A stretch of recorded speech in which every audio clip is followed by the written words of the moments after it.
Railway স্টেশনে দাঁড়িয়ে থাকা এই মেয়েটি একটি চক্রের সদস্য। সে কান্নার ভাব করছিলেন লোকটির দিকে তাকিয়ে থাকি, অথচ লোকটি বুঝতেই পারেনি যে এই মেয়েটি একটি চক্রের সদস্য। প্রিয় দর্শক, আপনার ভিডিওটি দেখলে বুঝতে পারবেন কত বড় চক্রের মধ্যে পড়তে যাচ্ছে এই লোকটি। লোকটি হাঁটতেছিলেন, হঠাৎ করেই পিছনে পিছনে মেয়েটি হাঁটছে। যখন লোকটি দাঁড়িয়ে গেল তখন মেয়েটিও দাঁড়িয়ে যায়।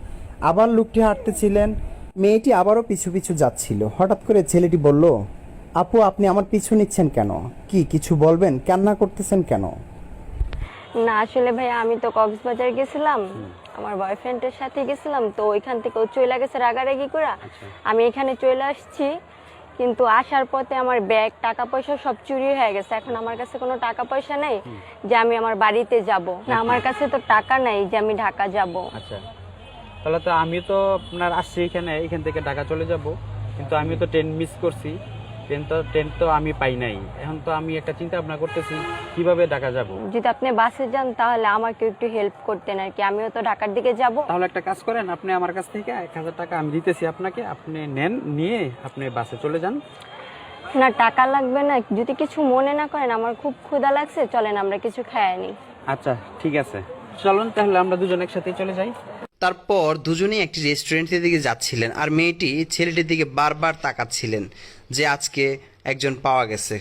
রেলওয়ে স্টেশনের পাশেই একটি খাবার রেস্টুরেন্ট আছে। সেই রেস্টুরেন্টে তারা প্রবেশ করে, কিন্তু প্রবেশ করার সময় তাদের চক্রের সদস্য তাদেরকে ফলো করে।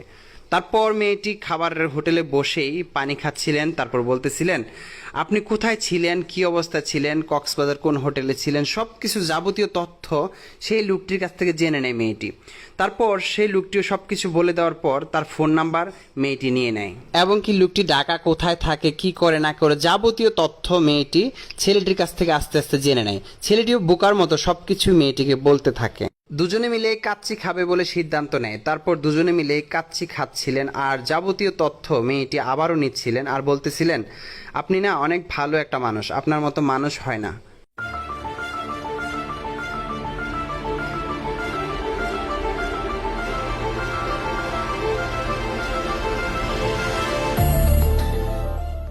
ছেলেটি মেয়েটির প্রতি একটু দুর্বল হয়ে পড়ে। তারপর ছেলেটি মেয়েটিকে কিছু টাকা দিচ্ছিলেন যে তুমি যাও, কিছু টাকা নিয়ে যাও, আর তোমার সাথে ফোনে কথা হবে।